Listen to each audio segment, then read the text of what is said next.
Hey everyone, welcome to another episode of What You Wearing. Today we're going to talk about a brand that's very dear to our hearts, Cartier. So I think when people hear about Cartier, I think the first impression that they get that is, it's a bit of a jewelry brand, and maybe the watches themselves don't really represent the cutting edge of the horological innovation. But I think all three of us can sense that actually that's not really the case, and actually Cartier watches are very nice and very suitable for collectors of any gender. Well, I have to admit, a few years ago, I would have felt the same. I would have heard of Cartier and just assumed that their watches are just for girls. And I just have to admit how wrong I was. Yeah, I feel the same way. I think it takes a lot of confidence for a man to pull off a Cartier, given it's a lot of feminine features in Cartier watches in general. Well, I think that's not really the case if you look at historical figures like Muhammad Ali, Andy Warhol. They all wear Cartiers, right? So I think it's previously been interpreted as a sign of an accessory of a stylish man to wear a Cartier watch. Personally, I never expected to like Cartier watches so much, but it's actually my wife who got me into Cartier. So she has coveted Benoit Langer for many years, and she finally got one, which is this one, the white gold version from the early 2000s. And when she first bought it, I just thought I wouldn't really like it, but then I tried it on my wrist, and instantly I thought, oh, what a crazy watch. And you know me, I like crazy watches, right? And when you put it on your wrist, it just looks like a melting clock that's on your wrist. Yeah, I initially thought I personally thought I would prefer the smaller one, but after trying both the smaller one and the larger one that you have on your wrist, I actually think the larger one is my personal preference. What do you think, Carlos? You generally like smaller watches? I generally like smaller watches, but after trying on these two, the thing about the smaller version is that the distance between the two lugs are quite narrow, so it doesn't sit quite well on my wrist, just personally. So I prefer the bigger one now. Yeah. As we all know, Cartier is the master of shapes.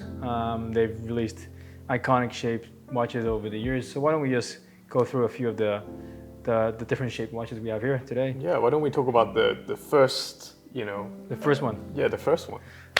So we have here two iterations of the Santos. So obviously back in, was it 1904? Santos Dumont, that was the first pilot's watch. So Cartier was commissioned by the Brazilian aviator to create a watch that he could wear on his wrist when he's flying his plane. And so Cartier came out with this shaped watch. And since then, it's been one of the most iconic pieces in Cartier's history. This is my personal favorite in the line of Cartier in general, because it's the OG pilot watch. I guess you could say that it's in the era of the Wright brothers. Yes. So I think that's very cool.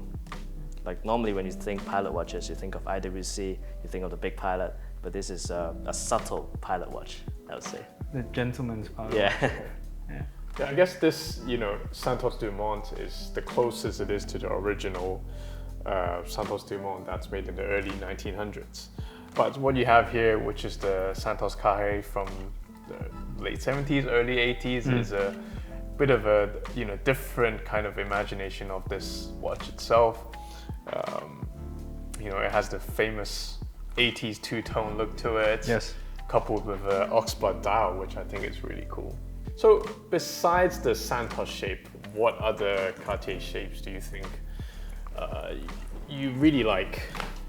I mean, I think you can't really talk about Cartier without talking about the tank, right? The tank is just, probably one of the most, if not the most iconic Cartier shapes. Think about a rectangular shape. If it's not the reversal, it's the tank. Yeah, absolutely.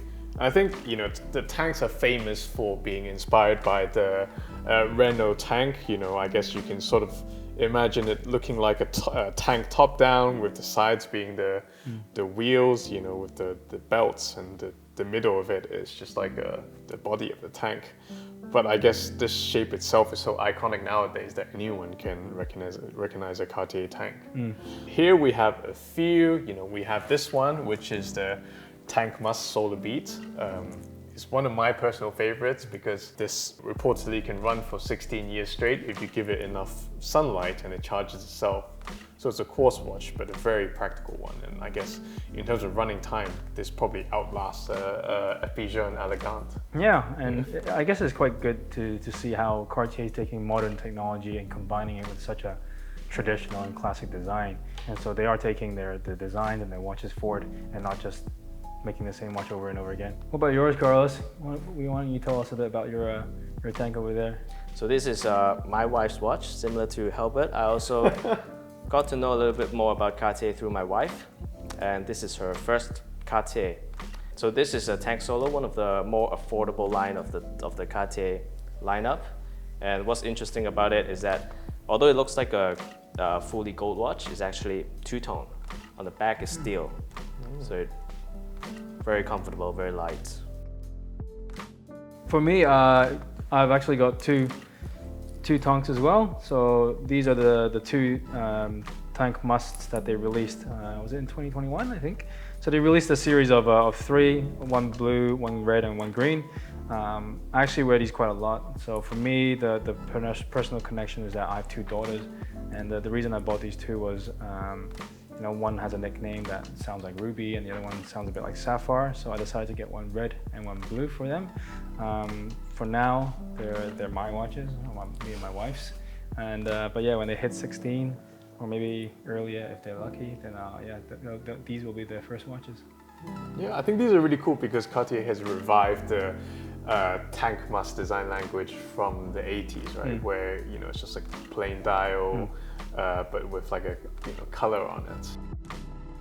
All right, well, we've got a couple other different models here.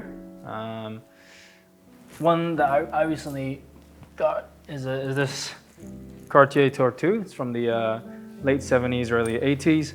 The Tortue is one of my personal favorites from Cartier. I think this shape is also a very iconic shape. They were I think they were the first to release watches in this shape. So I think back in 1912, the Tortue is French for the word tortoise. So it has the shape of a turtle's back. Yeah, I think nowadays a lot of people know the Tortue because of the Tortue monopush with the movement that's made by THA, which is a company founded. Not to be confused with THC. No, Not confused with DHC.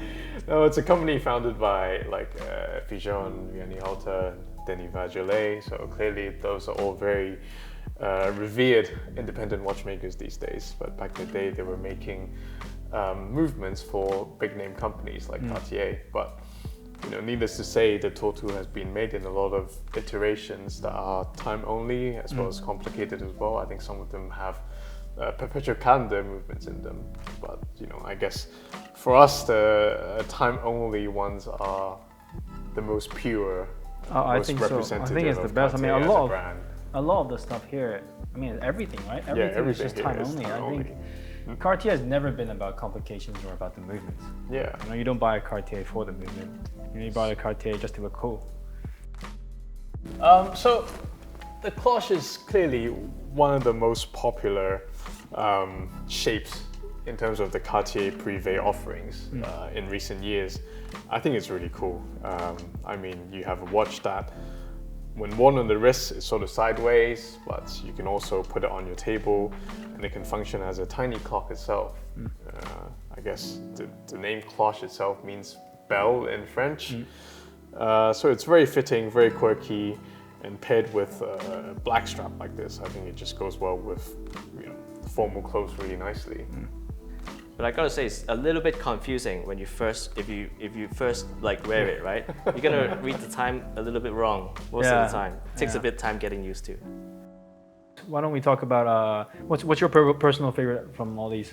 barring one of your own. My personal favorite would be one of the Santos Dumont because it's a nice shape, it's quite a sporty design, but yet dressy. So it's kind of fits very well in the middle between a dress watch and a sports watch, very versatile.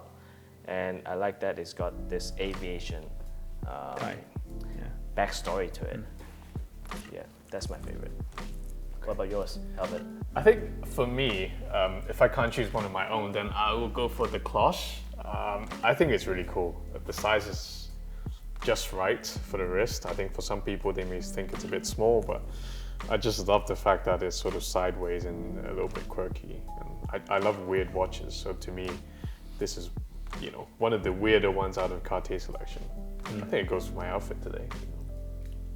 Yeah, I think most Cartiers go with any outfit, to be honest.